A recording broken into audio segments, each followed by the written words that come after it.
भोपाल की इटखेड़ी में एक व्यक्ति अपनी मायके में रह रही पत्नी को लेने पहुंचा, लेकिन जब पत्नी ने साथ लौटने से इनकार कर दिया तो पति ने वहीं रुकने का फैसला किया।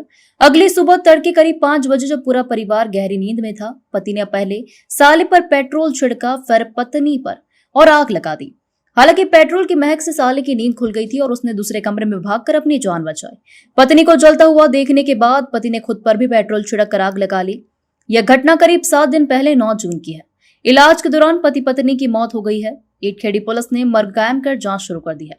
पुलिस ने बताया कि मृतक दीपक मेहरा की पत्नी राधिका मेहरा 15 साल के बेटे और 12 साल की बेटी को पति से विवाद के बाद अपने घर ले गई थी। पति पत्नी पर शक करता था, शराब पीने का आदी था। पत्नी पति की शराब की लत से परेशान थी। बच्चों के बेहतर भविष्य के लिए पति को शराब छोड़ने की समझाइश देती थी। इसी बात पर पति विवाद करता था। नाराज होकर पत्नी पिछले दिनों मायके में रहने लगी। मृतका के भाई राजेश कुमार ने बताया, मेरे जीजा मेहनत मजदूरी करते थे और शराब पीने के आदी थे। दीदी इस कारण बच्चों के साथ मायके आ गई थी। घटना के शाम जीजा दीदी को लेने आए, लेकिन दीदी ने लौटने से इनकार कर दिया। इसके बाद जीजा हमारे घर ही रुक गए। एक ही कमरे में दीदी, जीजा और छोटा भाई लालू सो रहे थे। तड़के जीजा ने पहले लालू पर पेट्रोल डाला, जिससे उसकी नींद खुल गई। वह खुमारी में था, इसलिए बिस्तर पर ही लेटा रहा। इसके बाद जीजा ने दीदी पर पेट्रोल डालकर आग लगा दी। जान बचाकर लालू दूसरे कमरे में भागा और शोर मचाया। उसी दौरान जीजा ने खुद को भी आग लगा ली। मामले की जांच कर रही पुलिस ने बताया कि परिजनों की डिटेल बयान दर्ज नहीं किए जा सकते हैं। दीपक और राधिका के बयान भी दर्ज नहीं किए जा सकते थे। अस्पताल में भर्ती रहने के दौरान वह लगातार बेहोश ही रहे। शुरुआती जांच में दीपक के नशे की हालत में वारदात को अंजाम देने की बात सामने आई है।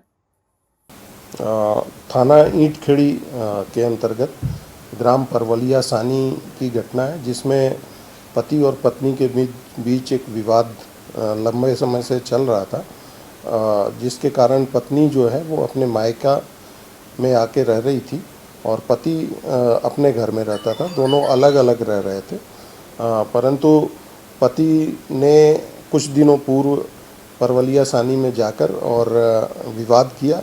दोनों के मध्य विवाद की स्थिति निर्मित हुई। फिर पूरी तैयारी से पति पूर्व से ही पेट्रोल लेकर अपने साथ गया था। उसमें फिर उसने अपनी पत्नी के ऊपर पेट्रोल डाला, खुद के ऊपर पेट्रोल डाला और फिर उसने लाइटर से पत्नी को आग लगाया और उससे खुद भी लिपट गया, जिससे दोनों ही बुरी तरह से जल गए और जलने के कारण उनको अस्पताल में तत्काल भर्ती कराया गया। और उसी समय पुलिस ने एक प्रकरण अटेम्प्ट टू मर्डर का पति के खिलाफ कायम कर लिया था। बाद में करीब 2 दिन पूर्व उसमें पति की पहले मृत्यु हुई, फिर उसके बाद पत्नी की मृत्यु हो गई। तो दोनों ही की मृत्यु उसमें दुखद मृत्यु हो चुकी है। सर, ऐसी बात निकल कर आई थी सामने कि उसने अपने साले के ऊपर भी जो है पेट्रोल डाला था, जिससे कि वो उठ गया था और उसके बाद वो भाग गया था। हाँ, जिस समय विवाद हो रहा था और वो पेट्रोल डाल रहा था, उस समय साला जो था वो बीच बचाव करने के लिए आया था, जिसके ऊपर भी उसने पेट्रोल डालने की कोशिश की थी, जिसमें वो फिर वहाँ से डर के भाग गया था।